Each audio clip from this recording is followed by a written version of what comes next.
Bye bye बच्चों। आज हम करेंगे हाय बच्चों।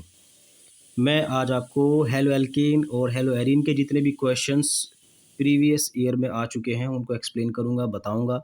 अगर आप लोग पेन और कॉपी लेकर बैठ गए हो तो आप से रिक्वेस्ट है कि आप लोग इस काम को करें, मेरे साथ साथ आंसर लिखें और इन क्वेश्चन को पढ़ते रहें। आपका ही फ़ायदा होगा। आपके हाथ के नीचे से जब ये रिएक्शंस निकलेंगी और ये स्ट्रक्चर्स निकलेंगे जो ये पूछ रहा है, आपको बहुत फ़ायदा होगा और आपकी प्रैक्टिस ऑटोमेटिकली इस वीडियो के साथ होती चली जाएगी। तो सबसे पहला क्वेश्चन आ रहा है, राइट द स्ट्रक्चर्स ऑफ 2,4 डाइनाइट्रोक्लोरोबेंजीन। इसको बनाना है मुझे, मैं कैसे बनाऊंगा? सबसे पहले आप मेन पॉइंट पढ़िए इसका। क्लोरोबेंजीन, तो बेंजीन बनाया मैंने, इसके ऊपर लगा हुआ है क्लोरीन। 2 और 4 पोजीशन पर लगा हुआ है नाइट्रो। ये आपकी सेकंड पोजीशन हो गई और ये फोर्थ पोजीशन हो गई। ये इसकी स्ट्रक्चर हो गई। लिखते रहना मेरे साथ, आप लोग अपना फ़ायदा करोगे। मेरा तो काम ख़त्म हो गया, मैंने आपको सजेस्ट कर दिया। लिखोगे, आपका ही फ़ायदा होगा। दूसरा क्वेश्चन आ रहा है, out of this and this which is an example of allylic halide. आप लोगों को एलाइल हैलाइड पहचानना है। पहले तो आपको एलाइल हैलाइड पता होना चाहिए। ये एलाइल हैलाइड होता है, 3 कार्बन होते हैं और इसमें यहाँ पर लगा होता है हेलोजन। तो carbon, double bond carbon, single bond carbon और हेलोजन, ये कहाँ है? ये यहाँ है। ये देखो, carbon carbon, double bond carbon carbon, single bond carbon carbon, उस पर क्या लगा हुआ है? हेलोजन। क्लियर?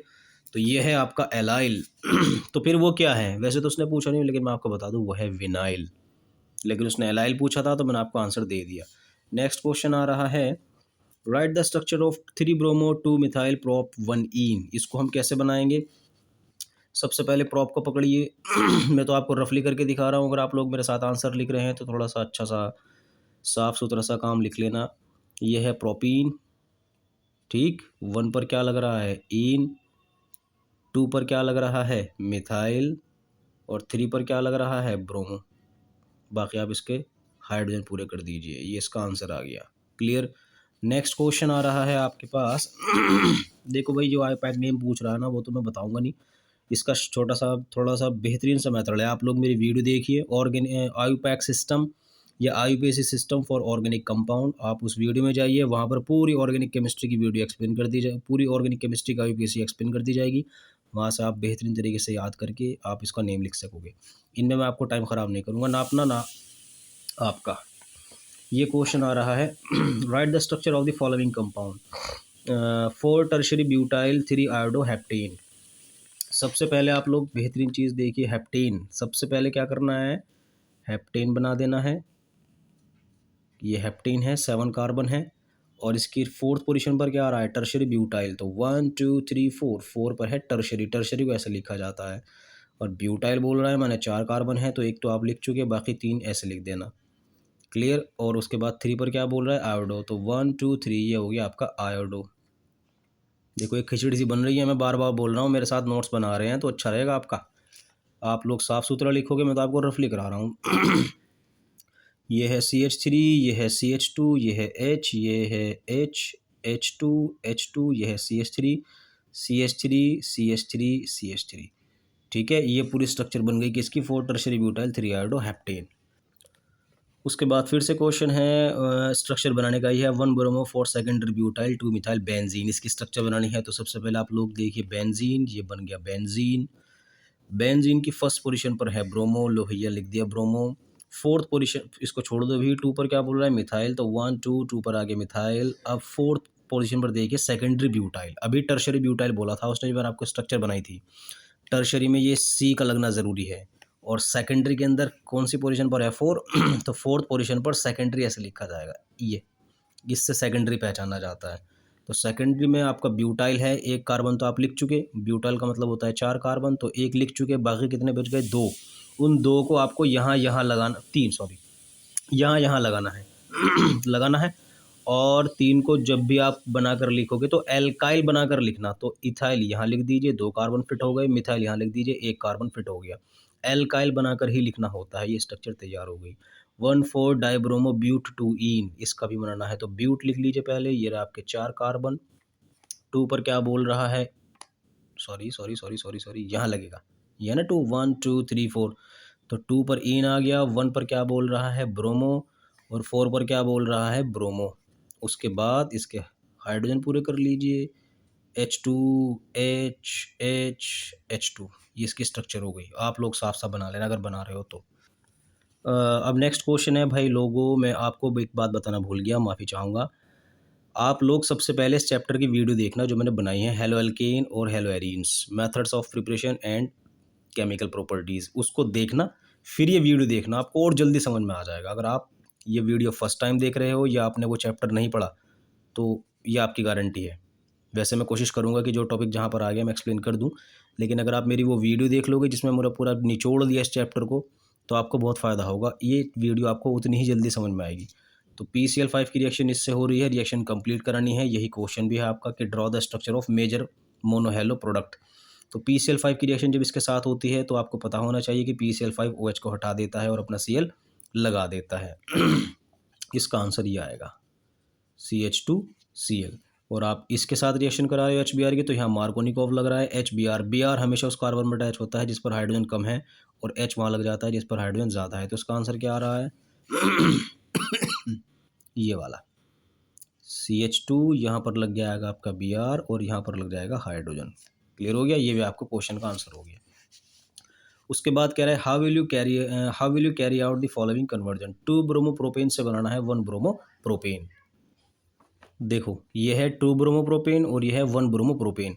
आपको ब्रोमीन को यहाँ से यहाँ खिसकाना है। पता नहीं क्या आप लॉजिक लगाओगे, देखो इस तरीके से पहले आप अल्कोहलिक KOH के साथ रिएक्शन करा देना। अल्कोहलिक KOH एक Br हटा देता है, एक हाइड्रोजन हटा देता है, आपको क्या मिलेगा, डबल बॉन्ड। उसके बाद इसकी रिएक्शन HBr से करा देना पैरोक्साइड की प्रेजेंस में जो आपका HBr का नेगेटिव होता है वो उस कार्बन से अटैच होता है जिस पर हाइड्रोजन ज़्यादा है और H इससे लग जाएगा।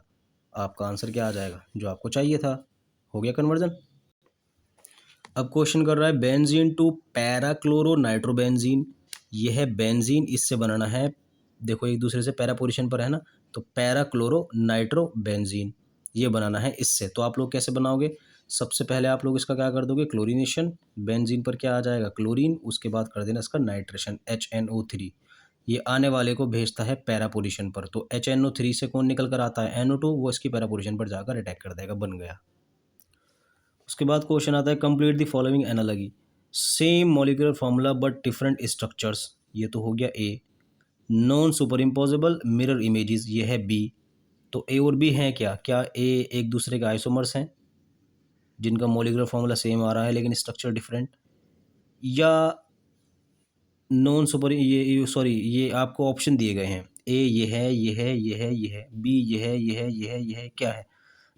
तो same molecular formula but different structure formula. Molecular formula same होता है और स्ट्रक्चर फॉर्मूला डिफरेंट होता है। तो ये कौन होते हैं बताओ। ये आइसोमर भी होते हैं और इनएंशियोमर भी होते हैं। लेकिन ये जो बोल रहा है non superimposable mirror image, देखो भैया non superimposable mirror image क्या होती है, ये है कार्बन OH CH3 HCl, ठीक है। इसके ठीक सामने मिरर रख दिया शीशा, तो शीशे में इसका डायग्राम कैसा बनेगा, ऐसे बनेगा ना। तो ये एक दूसरे की मिरर इमेज हैं, जो मिरर के अंदर इमेज बनती है उसको मिरर इमेज बोलते हैं। अब आप ध्यान रखो, इसको जब उठाओगे इसके ऊपर रख दोगे तो ये फिट नहीं बैठेगा, क्यों, क्योंकि H के ऊपर कौन आ जाएगा, Cl। आप इसको कह देना नॉन सुपर इम्पोजेबल, जो अपनी मिरर इमेज पर फिट ना बैठता हो। तो अगर ये डेक्स्ट्रो है नेचर में तो ये 100% मिरर इमेज L ही होती है। ये डेक्स्ट्रो है और ये क्या है, लेवो। और डेक्स्ट्रो और लेवो को क्या बोलते हैं, रेसिमिक मिक्सचर। तो ये ए इनैंशोमर है और वो क्या है, रेसिमिक मिक्सचर। इसके वैसे 2 आंसर हैं, ए भी है और बी भी है, क्योंकि वो इस बात पर फिट बैठता है, same molecular formula different structure formula, isomer हो गया। और ये क्या है, ये इनैंशोमर भी हैं। इनैंशोमर उन्हीं को कहते हैं जो एक दूसरे की मिरर इमेजेस होती हैं। तो इसकी मिरर इमेज ये भी है और इसकी मिरर इमेज ये भी है, तो ये एक दूसरे की मिरर इमेजेस होने की वजह से इनैंशोमर के नाम से भी फेमस है। और बाकी इन दोनों का मिक्सचर रेसिमिक मिक्सचर भी कहलाता है। तो इसका आंसर ए भी है और बी भी है। क्लियर। देखो भाई, ये जो क्वेश्चन है ये सिर्फ वही समझ पाएंगे जिन्होंने मेरी वीडियो देख ली होगी, और मैं आपको डायरेक्ट आंसर ही सॉल्व कराऊंगा। इस रिएक्शन में C2H5Cl एक कंपाउंड लिया गया है, KCN से रिएक्शन कराई, D बन गया। इसकी रिएक्शन एल्कोहलिक KOH के साथ कराई, A बन गया। इसकी रिएक्शन एक्वस KOH के साथ कराई, ये बन गया। इसके साथ AgCN की रिएक्शन कराई, ये बन गया। ये सारी की सारी रिएक्शंस मेरे नोट्स में भी हैं, और प्लस मैंने इसकी वीडियो भी बनाई है। तो इसका आंसर ए है, आप लोग चेक कर लेना खुद ही, क्योंकि जब C2H5Cl की रिएक्शन KCN से कराओगे तो ये डी में Cl की जगह कौन लग जाएगा, Cn लग जाएगा। तो देखो डी क्या लगा हुआ है, C2H5Cn। और जब AgCN से रिएक्शन होती है तो NC बनता है। तो C क्या है आपका, C2H5NC। ये बातें मैंने वीडियो के अंदर एक्सप्लेन की हैं, वीडियो देखो फिर उसके बाद ये आपको ऑटोमेटिकली समझ में आ जाएगा। और अगर आप लोगों ने वीडियो देख ली होगी, नोट्स पर अब ये चैप्टर अपने आप से ही तैयार किया होगा, तो आपको क्लियर हो गया होगा, हाँ इसका आंसर ए ही है। ये भी वो क्वेश्चन वीडियो से ही है जो मैंने आपको एक्सप्लेन की हुई थी पहले चैप्टर में, इसी चैप्टर को सॉल्व करते time. Which of the following is most reactive towards nucleophilic substitution reaction. Benzene ring पर जितने ज़्यादा NO2 ग्रुप होते हैं वो उतना ही अच्छा रिएक्शन शो करता है ये वाला न्यूक्लियोफिलिक सब्स्टिट्यूशन।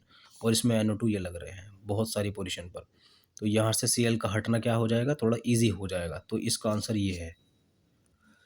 एक क्वेश्चन ये आ रहा है, out of this and this which will react faster than SN1। SN1 reaction वो देते हैं जो हिंड्रेंस रखते हैं। हिंड्रेंस सबसे ज़्यादा टर्शरी में होती है, उससे कम सेकेंडरी में और उससे कम प्राइमरी में। तो यहाँ तो मेरे पास एक प्राइमरी है क्योंकि ClCH2 से अटैच है, और एक सेकेंडरी है क्योंकि ClCH से अटैच है। यहाँ पर सिर्फ CH लिखा हुआ है, तो यहाँ पर इसका आंसर ये वाला है। क्लियर हो गया आपको। उसके बाद क्वेश्चन आ रहा है, how methyl bromide be preferentially converted into methyl isocyanide. आप मिथाइल ब्रोमाइड को मिथाइल आइसोसाइनाइड में कैसे कन्वर्ट कर दोगे। आइसोसाइनाइड क्या होता है, ये होता है NC। ये मैंने इसका आंसर दे दिया। CH3Br की रिएक्शन जब भी आप AgCN से कराओगे तो AgCN से निकलने वाला Cn NC में कन्वर्ट हो जाता है और Br को हटाकर अपनी पोजीशन ले लेता है। इसी का नाम है मिथाइल आइसोसाइनाइड। आपको नाम याद नहीं था लेकिन आपको याद हो गया होगा। Cn लगा हो तो साइनाइड, NC लगा हो तो आइसोसाइनाइड। उसके बाद क्वेश्चन कर रहा है, right the structure of an isomer of compound C4H9Br। इस C4H9Br के पहले आपको आइसोमर बनाने हैं, अलग अलग स्ट्रक्चर्स बनानी हैं, और उन स्ट्रक्चर्स में ढूंढना है मोस्ट रिएक्टिव जो हो, किसके लिए reactive, towards SN1 reaction. SN1 reaction के लिए आपको मैंने कोडिंग बताई थी, SN1 को मतलब आप ऐसे लिख दो T माने टर्शरी। तो SN1 रिएक्शन तेज कौन देते हैं, टर्शरी। तो C4H9Br की आपको अलग अलग स्ट्रक्चर बनानी है, उनमें से वो ढूंढना है जो टर्शरी हो, और मैंने आपके लिए बना दी ये वाली।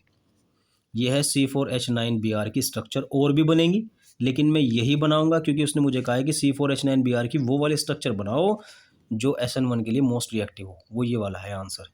ठीक, फिर से क्वेश्चन आ गया कि out of this compound and this compound which one is more reactive towards SN1। SN1 के लिए क्या होना चाहिए, या तो टर्शरी हो, टर्शरी ही हो, टर्शरी नहीं है तो सेकेंडरी हो। तो सेकेंडरी ढूंढ लो भैया। Cl किससे अटैच है, CH2 से, तो प्राइमरी हो गया, और Cl किससे अटैच है, CH से, ये सेकेंडरी हो गया। तो SN1 रिएक्शन के लिए दो ही ऑप्शन दिए गए हैं, तो आप लोग इस पर टिक लगा कर आना, ये है SN1 के लिए बहुत ज़्यादा रिएक्टिव। फिर से क्वेश्चन आ गया, which would undergo SN2 reaction faster in the following pair and Y. ये वाला कि ये वाला, कौन सा SN2 रिएक्शन तेज देगा। SN2 के लिए क्या चाहिए आपको, हिंड्रेंस कम चाहिए। SN1 के लिए चाहिए टर्शरी, SN2 के लिए चाहिए प्राइमरी। तो ये है प्राइमरी, क्योंकि Br किससे अटैच है, CH2 से, हो गया ना प्राइमरी। तो ये पूछ रहा है and Y, because of less hindrance, इसका आंसर है। यहाँ पर क्या है, हिंड्रेंस बहुत ज़्यादा है, तो sorry this compound will not give SN2 reaction but this will. समझ में आ गया आपको। एक क्वेश्चन कर रहा है, right the mechanism of the following reaction. इसकी रिएक्शन इसके साथ हुई तो Br हट गया और उसकी जगह कौन आ गया, Cn। ये Bu क्या है, ब्यूटाइल। N का मतलब है नॉर्मल, नॉर्मल उसको बोलते हैं जिसमें कोई साइड चेन ना हो। तो ये नॉर्मल ब्यूटाइल ब्रोमाइड था, इसकी रिएक्शन KCN से हुई। अब ब्रोमीन को हटाकर Cn लग गया। ये हटाने वाला सिस्टम काहे में होता है, सब्स्टिट्यूशन रिएक्शन में। तो ये एक सब्स्टिट्यूशन रिएक्शन है, लेकिन Br को हटाने वाला कौन है, Cn नेगेटिव। नेगेटिव वाले को केमिस्ट्री में बोलते हैं न्यूक्लियोफाइल। तो इस रिएक्शन में Br को हटाया है न्यूक्लियोफाइल ने, और जब न्यूक्लियोफाइल किसी को हटा रहा हो तो उसको बोलते हैं न्यूक्लियोफिलिक सब्स्टिट्यूशन रिएक्शन। इसका मतलब ये SN रिएक्शन है। अब SN तो दो होती हैं, एक SN1 और एक SN2। अब ये कौन सी है, अगर आपने ये पता लगा लिया तो फिर आप इसका मैकेनिज्म भी लिख दोगे। मैकेनिज्म का मतलब होता है तरीका, कैसे हो रहा है। देखो पहले इसकी स्ट्रक्चर बनाते हैं। ये रहा CH3 CH2 CH2 CH2 Br, ये स्ट्रेट चेन थी। क्यों, क्योंकि उसने मुझे बोला था N ब्यूटाइल। आप इसकी रिएक्शन किससे करा रहे हो, KCN से।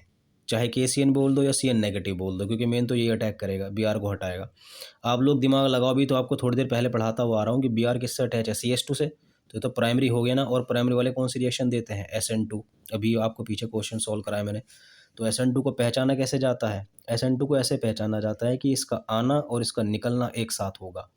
देखो मैं क्या कर रहा हूँ, आप इनको थोड़ा सा कंडेंस्ड फॉर्म में लिख दो, निचोड़ के लिख दो। कितने कार्बन है, C3 और H कितने हैं, 7। तो C3H7 किससे अटैच है, इस कार्बन से अटैच है ना। देखो मैंने ऐसे लिख दिया ये वाला कार्बन, ये रहा ये वाला, और इसके साथ लगा हुआ C3H7 ये वाला पोर्शन। इस कार्बन से लगे हुए 2 हाइड्रोजन ये रहे, वो जा रहा है Br और ये आ रहा है Cl, है ना। मैंने बताया था आपको इसका जाना उसका आना एक साथ होगा। तो ये हो गई ट्रांजिशन स्टेट। और अब आपको कुछ नहीं करना है, डायरेक्ट आंसर लिख देना है CH3 CH2 CH2 CH2 Cn। ये इसका मैकेनिज्म है, पूरा की पूरी बात लिखकर आप लोग आ जाना घर को। तो मेन चीज़ ये था कि इसके अंदर SN1 पढ़ रहा है बच्चा, SN2, ये SN2 ही होगी क्योंकि Br किससे अटैच है, प्राइमरी से अटैच है। क्लियर हो गया आपको बात, ये पूरा का पूरा मैकेनिज्म मैंने आपको लिख दिया। फिर से क्वेश्चन आ रहा है कि which alkyl halide from the following pair is chiral and undergo faster towards SN2 reaction.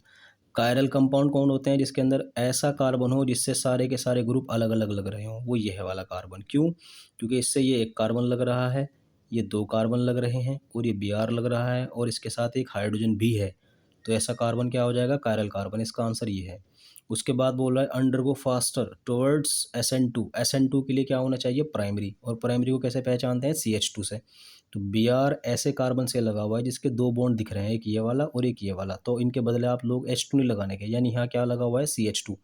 तो ब्रोमीन इससे लगा हुआ है, इसका मतलब क्या हो गया, प्राइमरी हो गया। तो ये SN2 रिएक्शन देगा, और ये है आपका कायरल।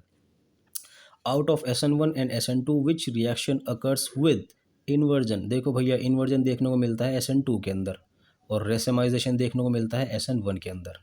क्लियर। रेसेमाइजेशन होता है रेसिमिक मिक्सचर का बनना, और इन्वर्जन होता है मॉलिक्यूल्स का घूम जाना। D फॉर्म थी, L फॉर्म में कन्वर्ट हो जाएगी। ठीक। अब क्वेश्चन आ रहा है which compound in each of the following pairs will react faster in SN2 reaction. कौन सा कंपाउंड है जो SN2 रिएक्शन देगा, ये वाला कि ये वाला। आप लोगों से रिक्वेस्ट है, ये आपको जो सेंटेंस बोल रहा है उसको याद रखना। आयोडीन जहाँ कहीं देखोगे फटाफट तेज़ी के साथ यही आंसर देना आपको। यह है चाहे SN2 पर क्वेश्चन हो या SN1 पर क्वेश्चन हो, आयोडीन एक बेटर लिविंग ग्रुप है, तो ये मॉलिक्यूल को छोड़कर बहुत जल्दी भाग जाता है। तो इसका आंसर है आयोडीन। उसने ये भी कहा वाई, तो आप इसका आंसर लिख देना because iodine is a better leaving group. और इन दोनों के अंदर क्या आप कौन सा आंसर दोगे, ये आप Cl ऐसे कार्बन से अटैच है जिस पर एक भी हाइड्रोजन नहीं बचता, तो ये टर्शरी हो गया। और ये Cl ऐसा है जो CH3 से अटैच है, तो ये प्राइमरी हो गया। SN2 के लिए प्राइमरी होना चाहिए, तो ये वाला आप आंसर दोगे। और लिखोगे क्या, because this compound is a primary alkyl halide, ये इसका आंसर है।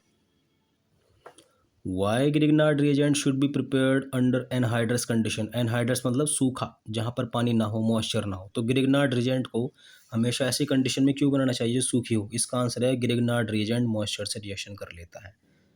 Because Grignard reagent reacts with moisture, that is why this compound should be prepared under anhydrous condition। ये इसका आंसर मैंने दे दिया। क्लियर।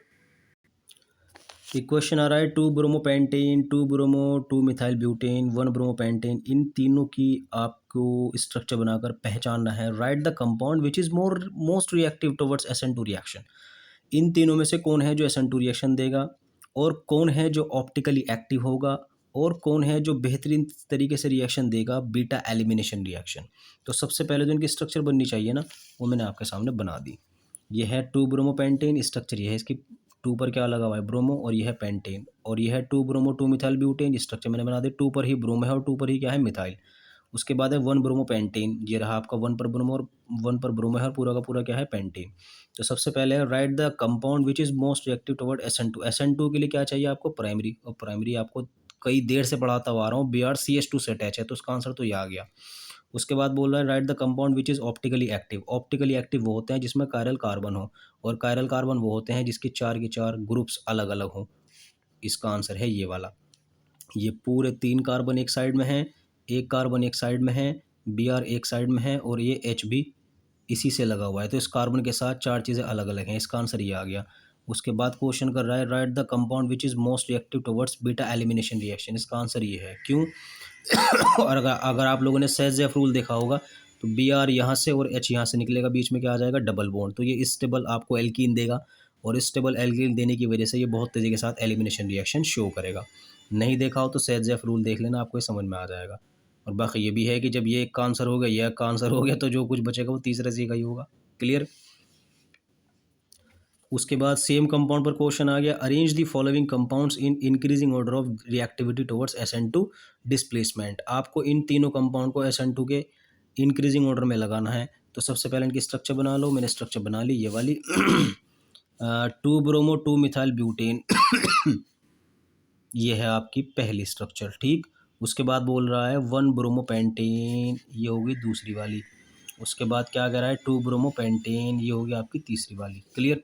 तो इनको आपको ऑर्डर में लगाना है, किसके? SN2 के ऑर्डर में। तो सबसे घटिया SN2 कौन देगा? ऑफ कोर्स टर्शरी वाला देगा, यानी पहला वाला देगा।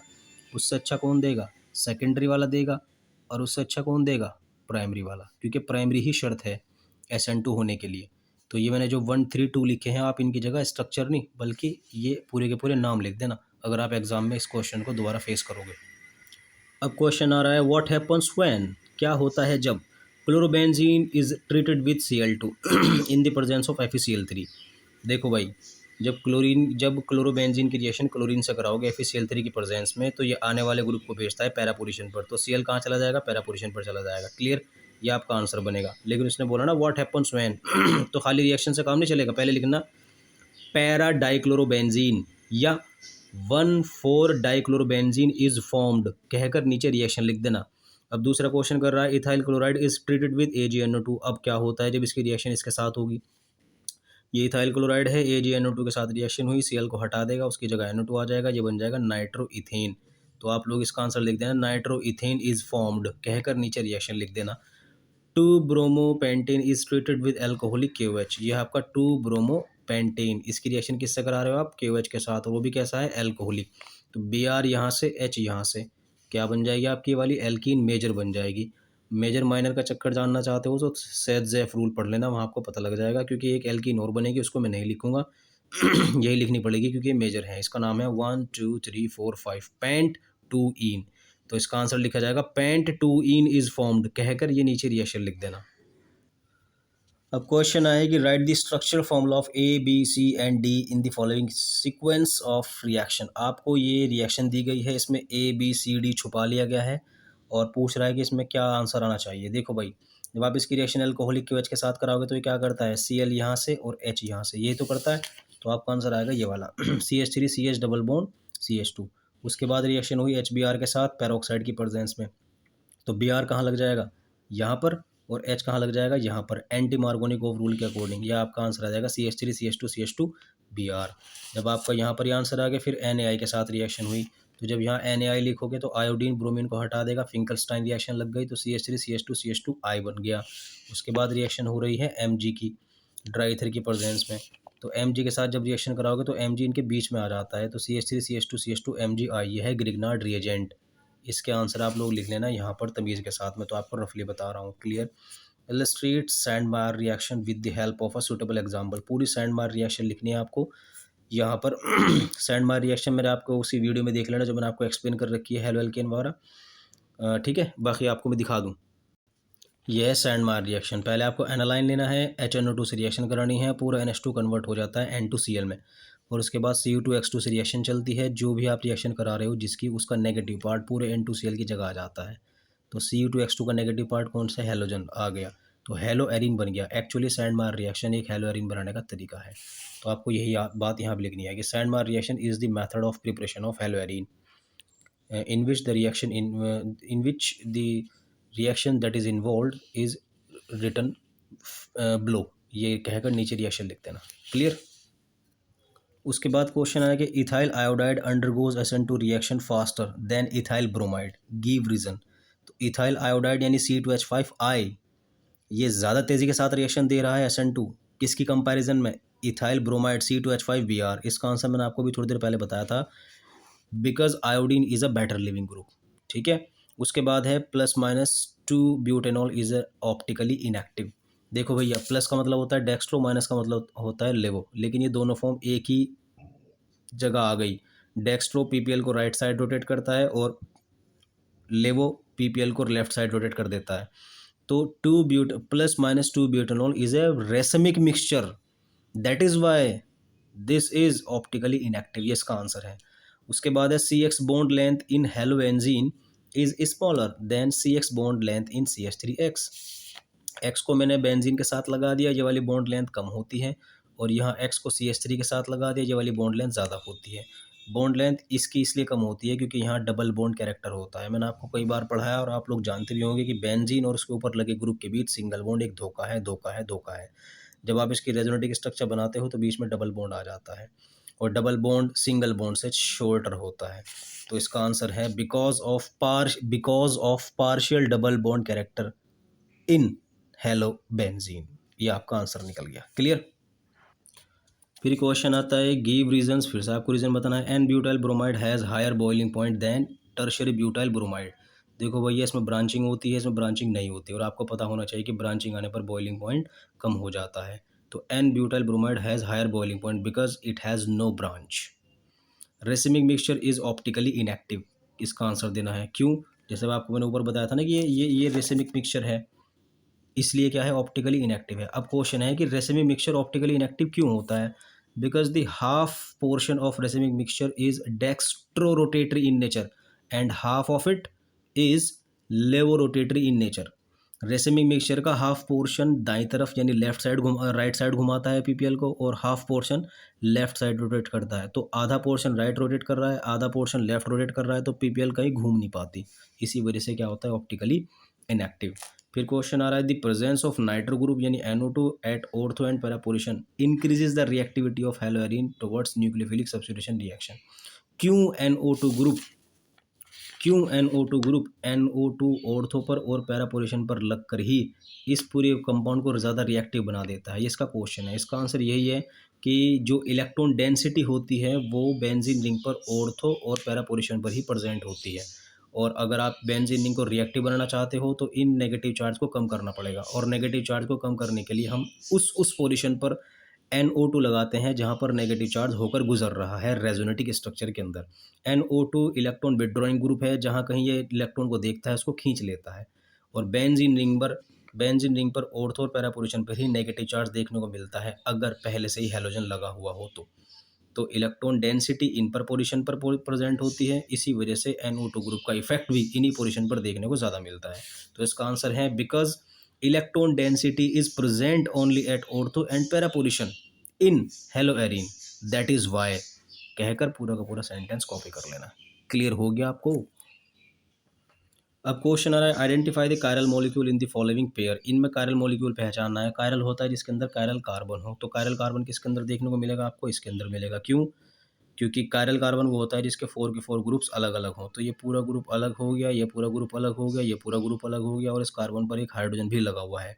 इसके अंदर जैसा ये है ऐसा ये है, जबकि सेम सेम नहीं होने चाहिए कायरल होने के लिए। अभी क्वेश्चन ये है right one use for each of the following. DDT का क्या रोल है? ये एक बेहतरीन इंसेक्टिसाइड है। खेत के अंदर कीट पतंगों को मारने के लिए डीडीटी जैसे केमिकल का यूज किया जाता है। So DDT is used as an insecticide. और आयोडोफॉर्म का क्या है? ये एक एंटीसेप्टिक है। Iodoform is used as an antiseptic. Why? क्योंकि ये बेचारा जब भी जले कटे पर इसको अप्लाई किया जाता है, जैसे नाइफ से आप फल को काट रहे थे तो आपके हाथ में कट लग गया या जल गया, तो वहाँ पर आयोडोफॉर्म एक बेहतरीन मेडिसिन के तौर पे यूज़ होता है। तो आपका समझ में आ गया, iodoform is used as an antiseptic. उसके बाद क्वेश्चन होता है कि chloroform is stored in closed dark coloured bottle completely filled so that air is kept out. Explain. Chloroform को क्यों अंधेरी या क्यों डार्क बॉटल में रखा जाता है? कलरलेस बॉटल में रख देते या ट्रांसपेरेंट बॉटल में रख देते? डार्क बॉटल में क्यों रखा जाता है, डार्क कलर्ड बॉटल? क्योंकि भैया क्लोरोफॉर्म लाइट की प्रेजेंस में एक बहुत ही जहरीली गैस, पॉइजनस गैस फॉस्जीन इसके अंदर कन्वर्ट हो जाता है। तो लाइट से बचाने के लिए हम लोग इसको कहाँ में रखते हैं? डार्क कलर्ड बॉटल में रखते हैं। इसका आंसर सुन लीजिए, chloroform converts into a poisonous gas phosgene in the presence of light, that is why we store chloroform in close dark coloured bottle. आया समझ में? आयोडोफॉर्म हैज़ एंटीसेप्टिक प्रॉपर्टी, ये तो मैंने आपको एक्सप्लेन कर दिया, बट यहाँ पूछ रहा है give one reason to support it. जब भी आयोडीन को एक वाउंड एरिया में आप अप्लाई करते हो जहाँ पर आपके चोट लग गई, तो आयोडोफॉर्म उस अप्लाइड एरिया में आयोडीन रिलीज़ करता है, जो माइक्रो ऑर्गेनिज्म की ग्रोथ को रोकने का काम करता है। वहाँ पर फिर बैक्टीरियल या फंगल या वायरल इन्फेक्शन या बैक्टीरियल, फंगल या वायरल ग्रोथ नहीं हो पाती। तो उस हिस्से को माइक्रो ऑर्गेनिज्म, बैक्टीरिया, फंगाई और आपका वायरस, इनसे बचाने के लिए हम आयोडोफॉर्म लगाते हैं, ताकि वहाँ पर इस तरह की ग्रोथ ना हो पाए, कभी वहाँ ज़्यादा बड़ा इन्फेक्शन हो जाए। तो आयोडोफॉर्म को जब भी वहाँ पर अप्लाई किया जाता है, वो आयोडीन रिलीज़ करता है, और आयोडीन एंटी फंगल, ये इस तरह की प्रॉपर्टी शो करता है।